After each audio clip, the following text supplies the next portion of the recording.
Hi guys, kaalis ko lang dun sa sa house na tinuluyan ko para matulog. Parang pauwi na sana ako. Pero naisip ko na lang din kasi na sayang nandito na rin ako. What if ituloy ko na yung Atok Benguet? So, pupunta tayo ngayon ng Atok Benguet. It's around 40 or 30 kilometers. Para siyang sa dun sa inakyat natin na Cannon Road. So not sure kung anong oras ako makakabalik ng Baguio. Andito na rin ako. Puro bangin doon, so wish me na safe ako doon. So let's go.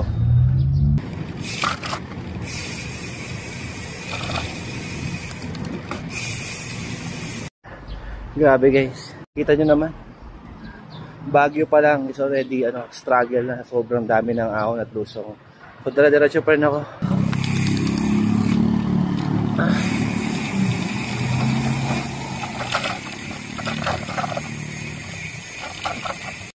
Dahan-dahan lang.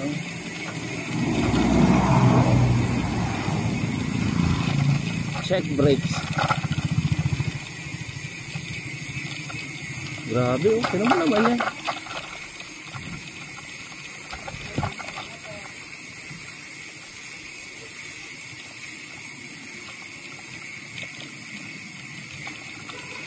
Siyempre takot din ako, kaya ganyan. Sabi ko sa'yo, Baguio alone.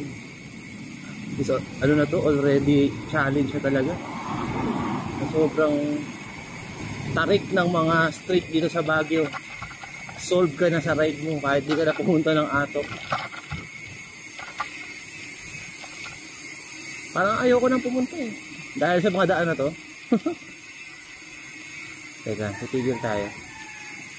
Tingnan mo naman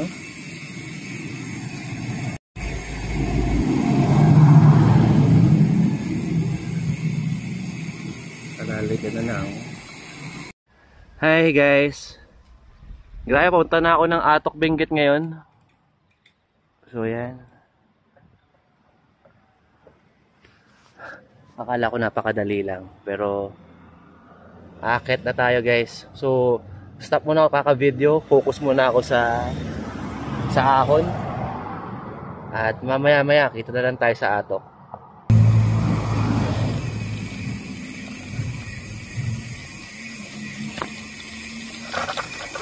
Sheesh!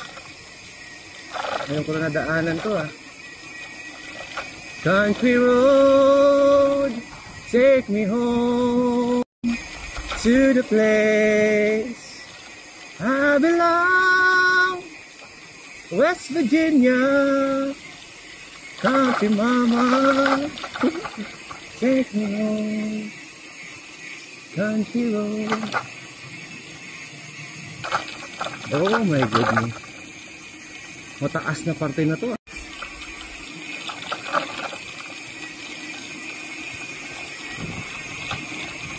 I think hindi na to Baguio.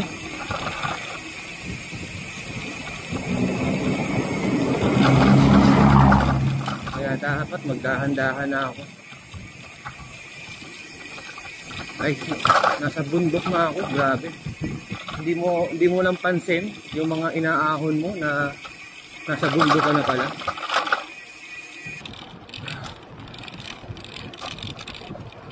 Dito.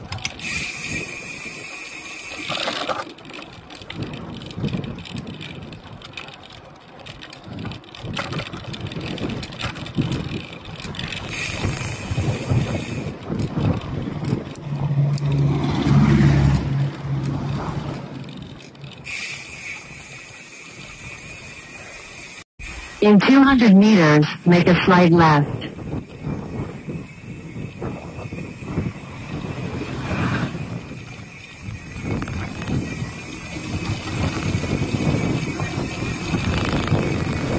Asang hangin.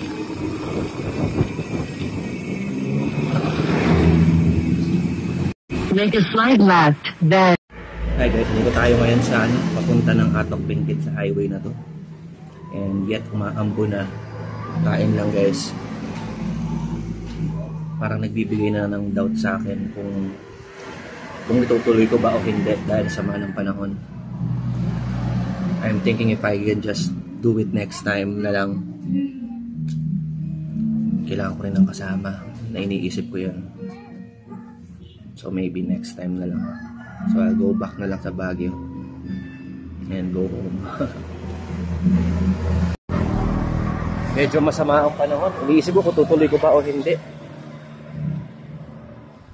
I think kailangan ko na ng rest back until next time kasama ng mga tropa. Sige, balik na lang ako. Ang sama ng panahon, ang lakas ng ang hangin, at kung ano-ano pa. Ayoko namang kailangan ko rin ng kasama pag mga ganong kondisyon ng panahon.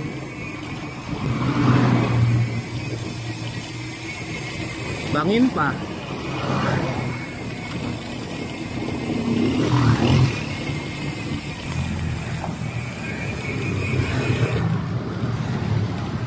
Ba't hindi ko pa pinuntahan yung yung parang sa Baguio sa taas? Wow! Sorry, nabamawaw ako bigla kasi nakikita ko kasi yung view sa kanan.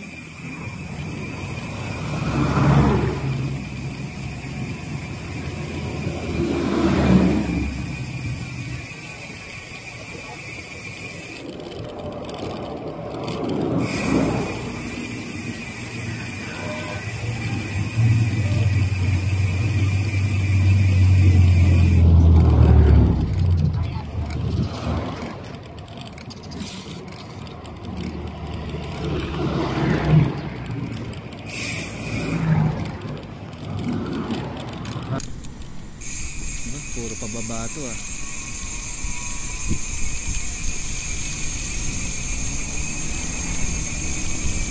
Woohoo! Of course, kapit preno. Baka maging kwento.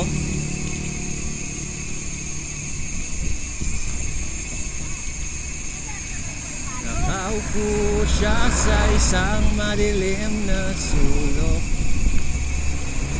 Ewan ko ba kung bakit sa libo-libo. Wala na soundtrack no? Baka kasi maka-copyright pag in-upload. Antahin na lang. Joke lang. Baka madaanan ko pa yung strawberry farm dito. Whoop! May siklista. Saan kaya pupunta yun?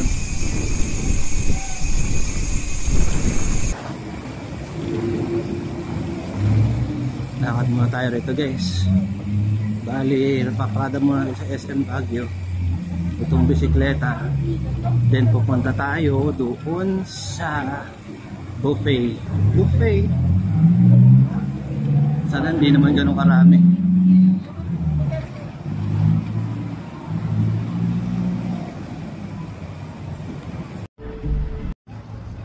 Dito tayo sa Newtown Plaza. At pumunta tayo dito sa sa Elements. Bali, nag-buffet tayo rito guys. Saglit. Pagkatapos ng ahon nag-buffet. So yun, doon na muna tayo para magpatabatas na umalis. So, kain mo na ako. Grabe guys, solve ako rito. Hindi ko man naabutan yung breakfast, which is 280. Sulit naman yung pagkain dito for 580 pesos. Nakadalawang balik ako. Bali, ito na nga guys. Bali, dito na magtatapos ang video natin. At kung nakaabot man kayo sa video na to, gusto kong humingi ng pasasalamat at bigyan niyo ako ng time. At ngayon, pauwi na tayo ngayon sa Maynila. Babalikan ko na lang yung bike ko dun sa SM Baguio para i-pick upin.